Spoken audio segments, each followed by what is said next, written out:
Now, lots of things we've been talking about today, including Labour planning to perhaps change driving laws in a way that could put drivers over the legal limit after having one drink. I don't have any sympathy for this because I believe that if you drink, you shouldn't drive. End off. Yeah, no drinks at all. No drinks at all. So I don't really know why we're debating this, but apparently some people are like, well, I'll have one or two. I'll be OK after that. You're not. And particularly we talk about country pubs. Yeah, rural country pubs, roads are so dangerous, and people who live in the countryside, they think, well, they can drive them because they know them inside out. But people who are not from the country don't know them. But it just leads to accidents. Yeah. That's all it leads to.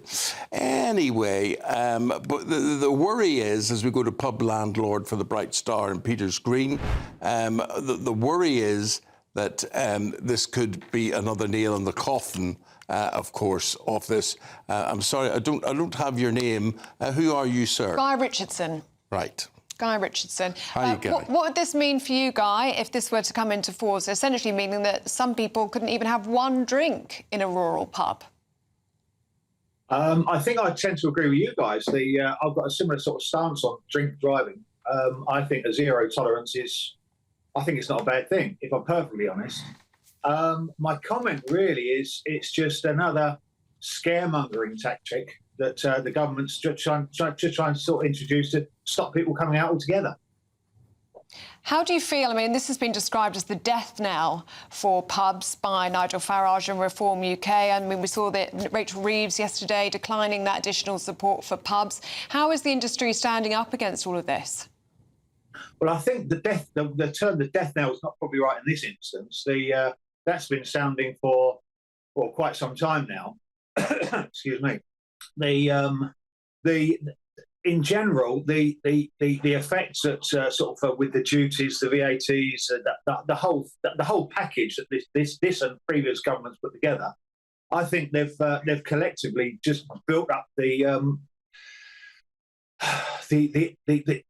emphasis of getting rid of pubs altogether. If I'm perfectly honest with you. But Guy, I know that may be the effect, but what would the reasoning be for getting rid of pubs altogether? I mean, I can see where you're coming from. To make money out of running a pub must be very, very, very difficult.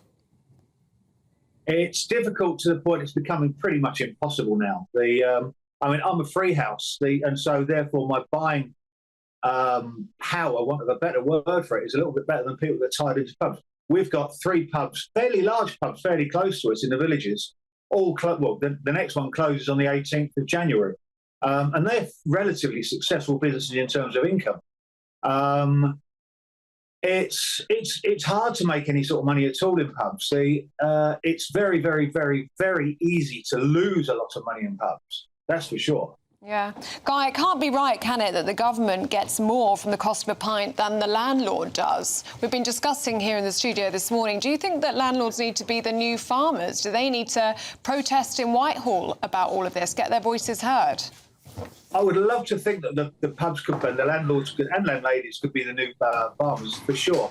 I think it's probably more effective if absolutely everybody that's affected starts sort of raising a voice. Not just pubs, not just hospitality. You've got retail, high street. So many people are getting so impacted by these bizarre decisions. Almost, it seems like sort of these goons in the goonery just seem to be coming up with a different one every single time. Well, all I can say, Guy, is good luck to you in trying to earn a living, and thanks for briefly talking to us today. Appreciate it. Thanks, You're Guy. very welcome. Thank you. Thank you very much indeed. The other road safety, and I put it in inverted commas, plans that they're mooting is new drivers needing to take 3 to 6 months to learn to drive.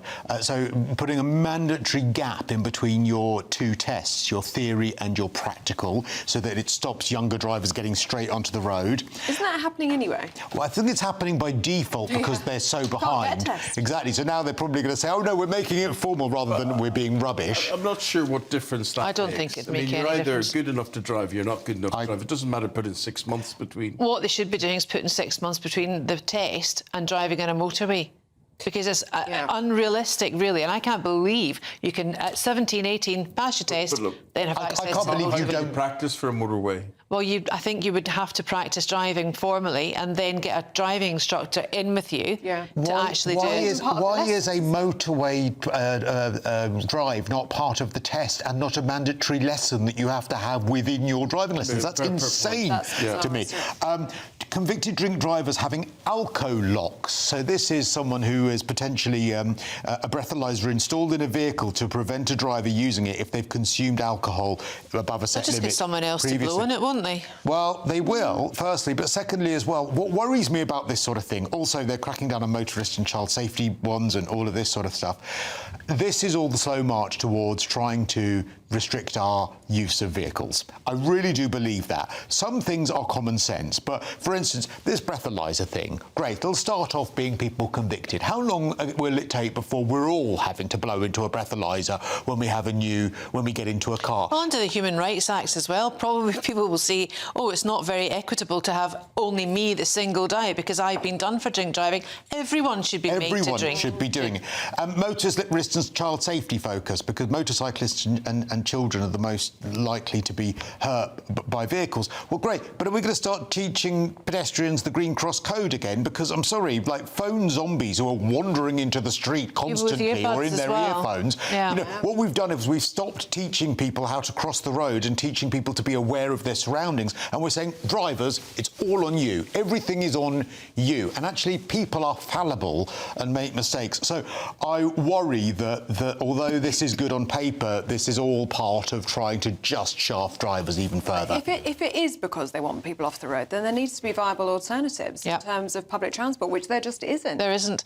And if you say you take the trains, I mean, you spoke on Monday, I watched you, and saying how difficult it is for someone who is with wheelchair, who needs access to get on a train in the first place. Yeah. You know, and and for people like us who've got students, it's actually cheaper for them to fly from Newcastle to London than it is to take the train. Absolutely, 100%. And also that if you ever need to get together with family, every single bank holiday or occasion, they close all the train lines. Every single one. Bus replacement service. Yeah. So of course you've got to drive, and so it worries me. Of snow because of the overlines. The Elizabeth line was down the other day, as were other. It's just awful. This country could not run a bath. I'm sorry. If you look at the Eurostar or one of those trains, if you give them a dirty look, they stop running for 2 days. I mean, it's all of that sort of stuff. It's just a nightmare. A nightmare for pubs. I mean, I could see, if you asked me, you know, would I be a landlord? I can't see me being remotely attracted to this, Claire. And Starmer will be trying to, you know, dress this up in some way that it's not. But tell us this story about... So this is in the Telegraph. It's also been picked up in the FT, and we've covered it in GBNews before because we think that we should be saving pubs, not just rural pubs, but save your pub. And the bitter end, that's the lead here in the Telegraph, how Labour is killing off the rural pubs because their tax liability is set to double within a year. Obviously, as well, in April, the COVID restriction of the rent is being lifted of 40%. Now, that happened to retailers as well, but they'll be more easy for them to absorb it than it is for pubs to do it. So that's doubling in tax liability from the re-evaluation of the land that the pub is on, and then this restriction being lifted after COVID. And licensing laws, Labour are now starting to say we're going to make it easier for you to stay open longer, have seats outside, and the reason there are times of pubs being able to close is because normally, if you are at a pub, then you've got, apart from rural, really isolated ones, you've got neighbours, and you have to, you know, be mindful of that. It's just an absolutely topsy-turvy thing. The Telegraph are running a Save Our Pubs campaign, and I think everyone really should get behind them. Well, it's not right, is it, that the government gets more on the cost of a pint than the landlord does? And it's so short-sighted, because not only is it the things that Claire's pointed out, but it's the national insurance rise, it's the minimum wage rise, and then they wonder why unemployment is at the highest level since COVID, because these are people's first jobs. Working in a pub, collecting glasses, going and working in the restaurant part of the pub is where younger people tend to work. And so I'm with you, Eamon, in as much as I would not... Why would anyone in the world open a hospitality business today? Why on earth would you do that? It really is. Well, maybe our landlords should be the new farmers and march on Whitehall. Yeah. Well, and Might it's get yet it changed like the farmers did. another British institution as well that I can't help that they do What they're everything going to they do can is to shut the erode. Queen Vic in EastEnders. Come on. I know, and it's a country that's famous for our pubs, and they're all under threat. Yeah. Well, it's whether that's the fault of the politicians or the fault of the civil servants. I think the civil servants often get off because they're implementing the policies. Yep. They're putting the policies forward. They're saying, here's a good idea, Rachel Reeves, and we know it's not a good idea. This interruption is brought to you by ExpressVPN and their New Year deal. New Year, new VPN. And a huge saving of up to 80% if you act now. You're busy planning how to get in shape, but the hackers are planning how to get into your accounts. ExpressVPN locks down your connection so you can start the year protecting your data. This offer ends on the 7th of January, so scan the QR code or click the link in the description now. We've got Lillian Greenwood, who's the local transport minister, available. And Lillian, you're going to talk about the new road safety strategy. Lillian, I have to say to you, not only hello, good morning and welcome, but by and large, there's very little to argue about with what you're proposing here. Good, sensible, firm decisions that probably should have been made long before now. Well, thanks for that, Eamon. We believe there are 4 people, roughly, every single day who are killed on Great Britain's roads. That number has kind of pretty much stalled for the last 10 to 15 years, and yet we know that many road traffic collisions are preventable, and we think it's unacceptable that those number of people are killed on our roads, and we need tough action. So we're setting targets for a 65% reduction in the number of those killed and seriously injured on our roads by 2035, and an even higher target of 70% for children. And in order to do that, we're setting out a wide range of measures that tackle the things that we know cause risk on our roads. People who can't see properly, young drivers who are inexperienced, people who break the law by driving after they've had a drink or taken drugs. There was one of the think things, this is a sensible set of measures. You talk about inexperience there. How do these drivers, these young drivers, get that experience? I mean, I'm particularly referring to motorway experience. How do you get motorway experience? If as a learner driver you're not allowed on the motorways, how do you actually, I know you're saying we'll leave 5 or 6 months after they pass their test before they're allowed on a motorway, but I don't see how that benefits them unless they're actually on a motorway with an instructor learning the rules of the road. So what we're consulting on is a minimum learning period for new drivers. We're suggesting, should it be 3, should it be 6 months? We're seeking people's views on that, and we want to set people up for a lifetime of safe driving. So we want to make sure that they've had experience of driving in the dark, at night, in adverse weather conditions, when it's pouring with rain, when it's like it is today, icy or snowy.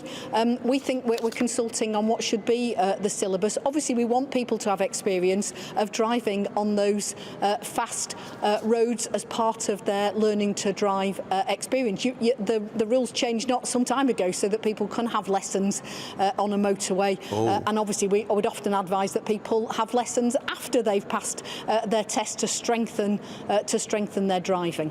Yes. You're also consulting on lowering drink-drive limits, meaning that even one drink could potentially put someone over the limit. But this is being described as a death knell for country pubs, rural pubs across Britain. You know that this is a sector that's already in crisis. We know that Rachel Reeves is not going to provide that new financial support to pubs. Landlords telling GBNews that this government just seems to set to kill the hospitality business.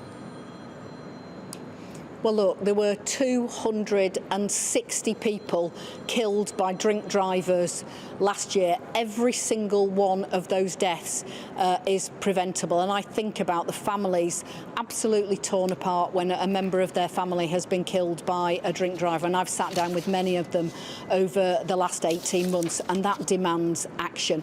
We are out of step in England and Wales. The drink drive limit that we have was set in 1960. 27. It hasn't changed since then. Whilst in Scotland it was reduced in 2014 to 50 milligrams per 100 ml of blood. That's the level it is everywhere across Europe, I think with the exception of Malta. That's why we're proposing to take this action. Look, nobody wants to stop people from going out to the pub. I enjoy going out to the pub, but what we are saying to people is if you're going out for a drink, leave the car at home. One of the things that we've seen that's changed in pubs in recent years is the proliferation in the number of low alcohol, zero alcohol products. Many of our favourite brands now available in zero alcohol. So if you're going out for a drink, leave the car at home. If you're going out with a group of mates, agree that one of you is going to be the designated driver. This is about saving lives. So this is also about zero tolerance, really, as well, isn't it?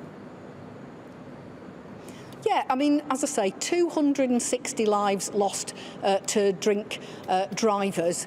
We know that every single one of those deaths is preventable. Don't get behind the wheel of a vehicle when you've been drinking. It's not. We're not setting the limit at zero. You can still go out and eat a tiramisu that's had a bit of booze in it, but don't go out drinking and then driving. OK, can we touch on international news now and Sir Keir Starmer signing that declaration of intent to put British boots on the ground as part of a peacekeeping force if there were to be a peace deal between Ukraine and Russia. This is a serious decision, potentially involving young British men and women. Why wasn't Parliament consulted on this?